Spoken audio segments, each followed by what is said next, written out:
The greatest impression about the event of World Youth Day was actually three things, not was. One, we had a Scout Mass on Tuesday of the beginning of World Youth Day week, basically. Archbishop Poli from Buenos Aires, who is the chaplain for the Argentinian Scouts, our world chaplain-elect, Father Jacques Carnier, Father Rui da Silva from Portugal, myself, and several Brazilian priests concelebrated the Mass with Archbishop Poli. The homily was given in Spanish, was translated into Portuguese, and translated also into English. So it was a beautiful opportunity of hearing His Excellency's talk, his thoughts about scouting, the importance of what that scouting meant, and the courage that he took for him to say, calling all of us back to what Catholic scouting meant. The second big event, as far as I was concerned, was the Friday night Stations of the Cross. A number of Brazilian scouts were intimately involved with the Stations of the Cross.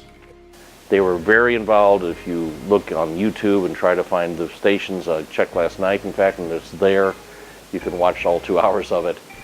And it was just a phenomenal opportunity for our scouts to shine, the Brazilian scouts. They did a wonderful job, very prayerfully, of showing forth their example of faith in Christ crucified. Third event was the prayer vigil on Saturday night. Originally, that prayer vigil was going to be some 25 miles away from Rio de Janeiro. But that week, unlike it was supposed to, rained like nobody's business, making the campground where we were going to go totally unusable.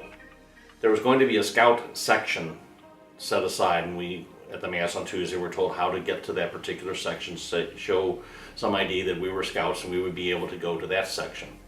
As it turns out, we didn't have it. So it was on Copacabana Beach, same place that the Stations of the Cross were. But most crowd estimates said there were close to 3 million people at this prayer vigil. It's amazing when you get 3 million people together how quiet it can be. During the adoration of the Blessed Sacrament, there was silence. You could hear the waves of the Atlantic coming ashore.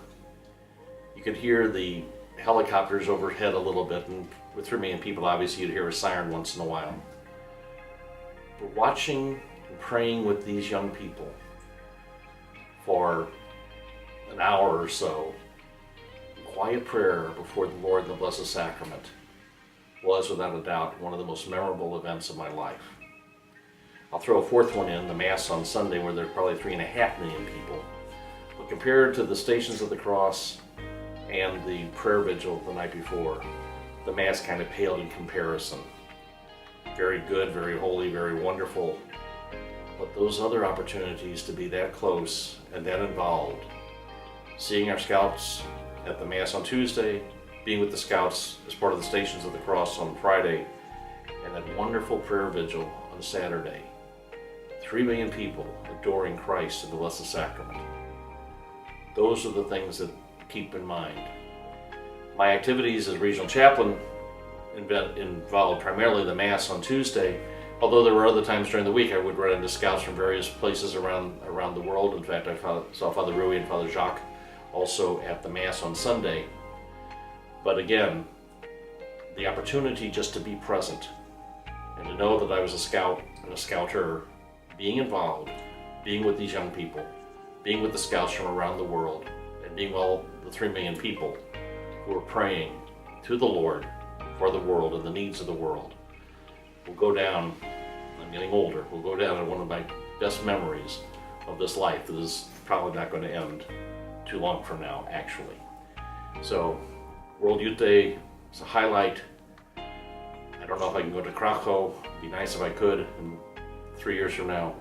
But the opportunity to be with the Lord, to be with the Pope, and to be with 3 million people, praising and thanking God for His goodness to them, certainly are highlights of this poor priest's life.